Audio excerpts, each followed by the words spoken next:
بسم الله الرحمن الرحیم. قدرمنو دوستانو، السلام علیکم ورحمت الله تعالی وبرکاته. لموږ سره ګڼ شمېر رنځوران نن سبا د جلدي ناروغیو شکایت کوي او تماس را سره نیسي. د چا باندې دانې راختلي، د چا خارښ تکلیف وي او چا باندې بونې راخیزي، قسم قسم د پوستکي ناروغي وي، په چا باندې ځواني دانې وي چې مخ یې له دانو ډک وي. دا که نارینه وي که ښځینه وي، هر څوک چې د پوستکي د جلدي مرض کوم رنځ ولري، که خارښ وي که دانې وي، دغه نسخه چې موږ یې تاسو ته ښیو، که دا د څه وخت لپاره پرله پسې استعمال کی تقریبا یوم میاشت دوه میاشتې، ان شاء الله تعالی امید ده چې الله تعالی هغه تکلیف ختم کړي. دا شان موږ تاسو ترتیب باندې ښیو. دغه تصویر هم تاسو ته ښکاریږي.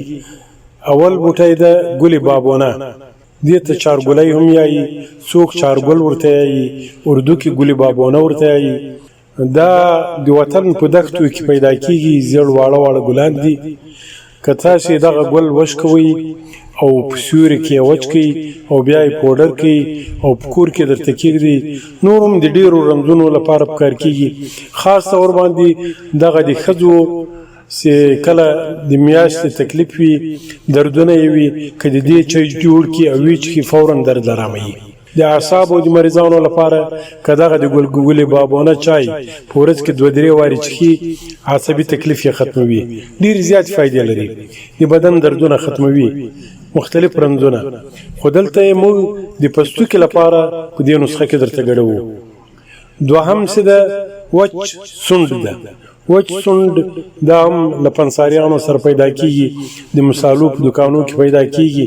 دغه د وچ سونډ دغه تصویر هم تاسو ته ښکاریږي. بل به دا کوي. او بل کورکمن ده.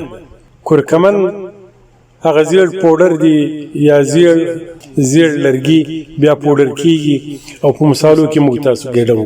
کورکمن ټول خلک یې پېژني. دا کورکمن دی. او څلورم څه ده؟ هغه دارچیني ده.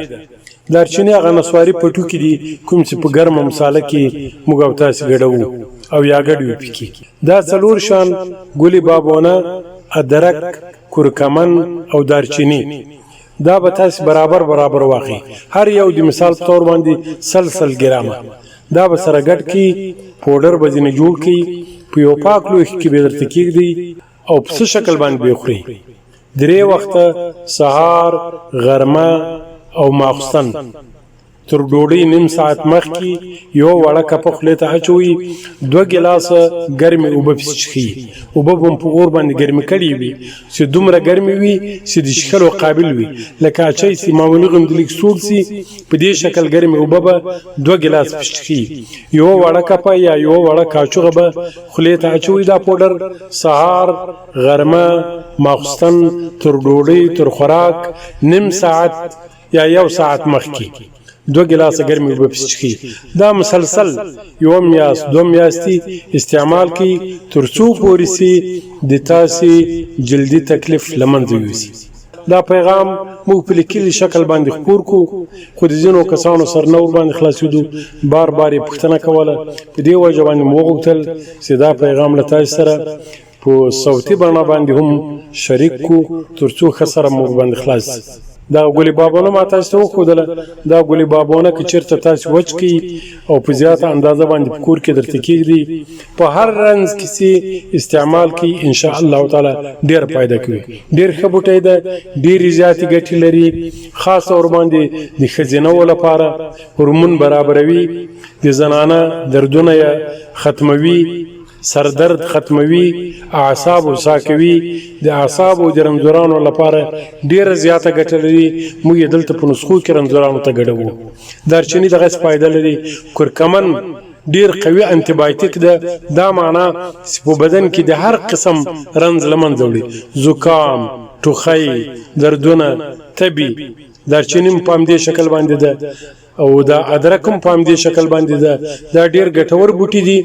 دا پوډر چې کوم تاسو جوړ کړئ، په مختلفو رنځونو کې استعمالولی شئ، خو د پوستکي د رنځونو د تداوی لپاره په همدې شکل باندې استعمالوي کوم چې ما تاسو ته وښودل. په دعاګانو کې یاد ساتئ. زه حکیم مولوي قدوسي له کراچۍ خبرې کوم. والسلام علیکم ورحمة الله تعالی وبرکاته.